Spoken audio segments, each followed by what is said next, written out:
not to be confused with Samuel Purchas, author of A Theatre of Political Flying Insects. Samuel Purchas, an English cleric, published several volumes of reports by travellers to foreign countries. Career. Purchas was born at Thaxted, Essex, son of an English yeoman. He graduated from St John's College, Cambridge, in 1600.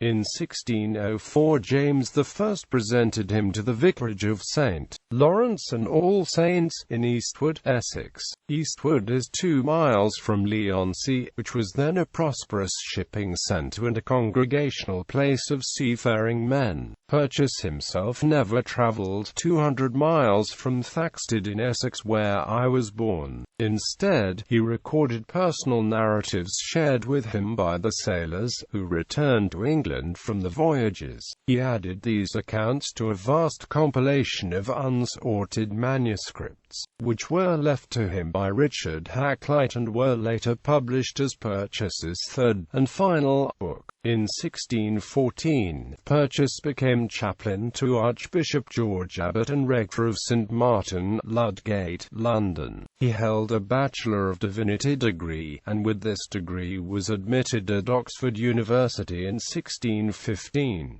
In 1613 he published Purchas his Pilgrimage, or Relations of the World and the Religions Observed in All Ages and Places Discovered, from the Creation unto this Present. In this work, intended as an overview of the diversity of God's creation from an Anglican worldview, he presented several abbreviated travel stories he would later publish in full. The book achieved immediate popularity and went through 4 editions between 1613 and 1626, the year of Purchas's death. His second book, Purchas his Pilgrim, a Microcosmus, or the History of Man, relating the wonders of his generation, vanities in his degeneration, necessities of his regenerations, was published in 1619. In 1625 Purchas published Hakluyt his Posthumous, or Purchas his Pilgrims,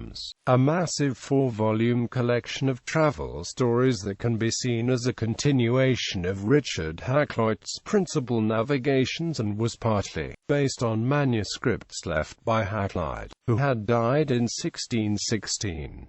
Although the work is not methodically organized, it may be thematically divided into 4 volumes. Volume 1 explores ancient kings, beginning with Solomon, and records stories of circumnavigation around the African coast to the East Indies, China, and Japan. Volume 2 is dedicated to Africa, Palestine, Persia, and Arabia. Volume 3 provides history of the Northeast and Northwest Passages and summaries of travels to Tartary, Russia, and China. Volume 4 deals with America and the West Indies.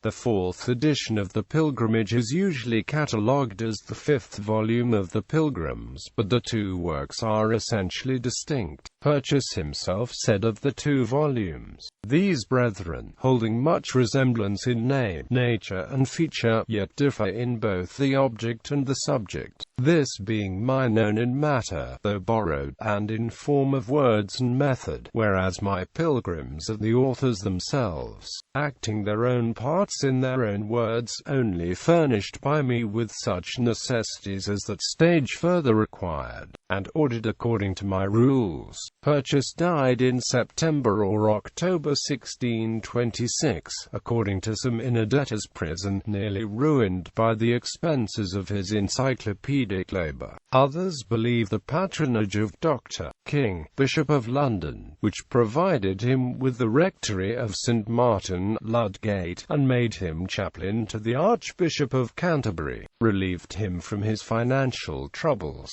In addition, his move to London allowed Purchas to expand his research. None of his works was reprinted till the Glasgow reissue of the Pilgrims in 1905 to 1907. As an editor and compiler, Purchas was often injudicious, careless and even unfaithful, but his collections contain much value and are frequently the only sources of information upon important questions affecting the history of exploration.